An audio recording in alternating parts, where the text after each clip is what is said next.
تباہ کر دیا ایران نے. اب وہ عرب انہیں کیا دے سکتے ہیں، اس لیے وہ اب اپنا مفاد سمیٹ کر اور طوطا چشمی کے ساتھ یہاں سے جا رہا ہے آہستہ آہستہ. اور ریاض پر آج ایران نے حملہ کیا اور وہاں پر یو ایس ایمبیسی کو نشانہ بنایا. اس سے پہلے یو اے میں جو ایمبیسی تھی اسے نشانہ بنایا. تو اس سے یہ ہوا کہ اب وہاں پر جتنی کمپنیز ہیں، ایمیزون کا دفتر جو ہٹ کیا، ایمیزون کا جو ہیڈ کوارٹر ہے وہاں پر اب دبئی میں، اس میں جتنا ڈیٹا سینٹر تھا ان کا مین، وہ تباہ کر دیا. اور ایمیزون کو ہٹ کرنے سے دنیا کی تمام ملٹی نیشنلز ڈر گئیں اور انہوں نے کہا کہ جو ایمیزون کی کوئی حیثیت نہیں ہے تو ہماری کیا حیثیت ہے.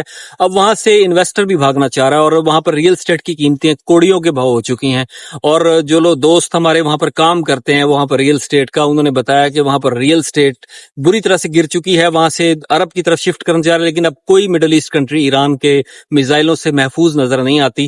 اور اگر یہ سلسلہ جاری رہا، سویز کینال کا بلاکڈ اگر 10 دن بھی اور ہو گیا تو آئل پرائسز جو 15 سے 20% تک بڑھ چکی ہیں وہ بڑھ کر 30 سے 40% تک پہنچ جائیں گی، اور یعنی 100 بیرل سے تجاوز کر جائیں گی. پوری دنیا میں ایک بحران آئے گا. لوگوں کی کاسٹ، جو پروڈکشن کاسٹ ہے انڈسٹریز کی، کئی گنا بڑھ جائے گی. پرائسز بڑھیں گی، ہر چیز کی پرائس آئل سے مشروط ہوتی ہے، آئل پرائسز کے ساتھ. اور شارٹیج پیدا ہوگی. اب اس سے شارٹیج پیدا ہونا شروع ہو گئی ہے پاکستان، انڈیا میں. ہر کوئی پریشان ہے کہ متبادل کہاں سے حاصل کرے. ابھی وینزویلا کا معاملہ کلیئر نہیں، آئل سپلائی اس لیول پر ابھی شروع نہیں ہو سکی، وہاں بحران چل رہا ہے، تو وہ کہاں سے لائیں گے. تو دنیا کا بیسٹ سورس یہ ہرمز اسٹریٹ تھی، یہاں سے آئل آتا تھا.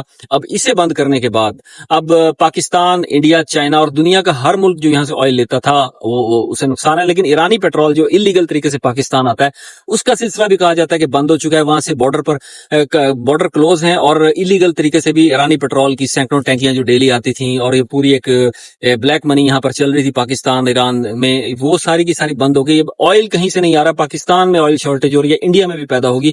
تو یہ سچویشن ایسی ہے کہ اس سے پرائسز بڑھیں گی آئل شارٹیج سے، اور ہر چیز کی مہنگائی میں اضافہ ہوگا. اور ملک جو پاکستان جیسے بحران کا شکار، معاشی بحران کا شکار ممالک ہیں، تو بہت سفر کریں گے. اور جو 4 to 5 ملین انڈین ورکرز وہاں کام کر رہے ہیں سعودی عرب میں، اور اسی 2.5 سے 3 ملین پاکستانی ورکر کام کر رہے ہیں.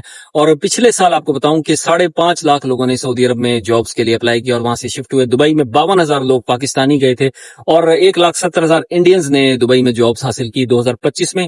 تو اتنی بڑی تعداد میں ہر گلف اسٹیٹ میں کم و بیش لوگ شفٹ ہوئے، اور ان سب کی جابز خطرے میں پڑ جائیں گی، کیونکہ وہاں پر بیشتر جابز ریئل اسٹیٹ سے منسلک ہوتی ہیں. ریئل اسٹیٹ اگر متاثر ہوتا ہے تو ہر شعبہ اس سے وابستہ ہے. جس طرح پاکستان میں ہر چیز زراعت سے وابستہ ہے، انڈیا میں ہر چیز ایگریکلچر سے اور پروڈکشن سے وابستہ ہے، وہاں پر ریئل اسٹیٹ سے، وہ پراپرٹی سے. پراپرٹی کی قیمتیں گر رہی ہیں تو آفیسز ویران ہو رہے ہیں، لوگوں کو جابز پہ پے دینا مشکل ہو جائے گا اگر یہ زیادہ عرصہ کنٹینیو رہا. ایران اس چیز کو جانتا ہے اور اس چیز کو خوب کیش کروا رہا ہے کہ اس نے دکھتی رگ پر ویسٹ اور عرب کی ہاتھ رکھ دیا. اسے معلوم ہے کہ زیادہ عرصہ کہہ نہیں سکتے. ایران جو سستے ڈرونز پھینک رہا ہے، انہیں مارنے کے لیے انہیں مہنگے ترین ملینز آف ڈالرز لاگت کے اینٹی میسلز پھینکنے پڑ رہے ہیں، اور وہ میسلز ضائع ہوتے ہیں.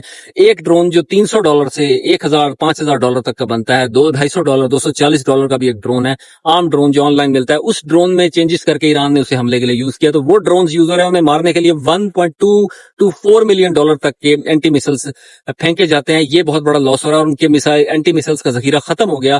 تو ہر عرب کمپنی جو ان گلف اسٹیٹس میں، قطر، بحرین، عمان میں موجود ہے، عمان تو نہیں، عمان تو نیوٹرل ہے، تو ان ملکوں میں ہر کنٹری کی ہر کمپنی جو یہاں پر موجود ہے وہ ایران کے رحم و کرم پر ہوگی، اور ایران جسے چاہے گا مرضی سے نشانہ بنائے گا. ریاض اور یو اے ای میں US کونسولیٹس محفوظ نہیں تو کون محفوظ ہوگا. تو اس لیے پورے مشرق وسطیٰ میں economy, investment, business, real estate اور لوگوں کی jobs, millions of jobs risk پر آ گئی. اور یہ ضروری ہے یہ پریشر ڈالنا، کیونکہ اس کے بغیر عرب ریاستیں بھی باز نہیں آنی تھیں. انہوں نے امریکہ کو بالکل اپنے ضمیر اور اپنے گھر تک بیچ دیے تھے، اور اس کا نتیجہ یہ ہوا کہ اب وہ مل کر ایک مسلمان ملک پر انہی کی مسلمانوں کی زمین یوز کر کے حملہ کر رہے ہیں.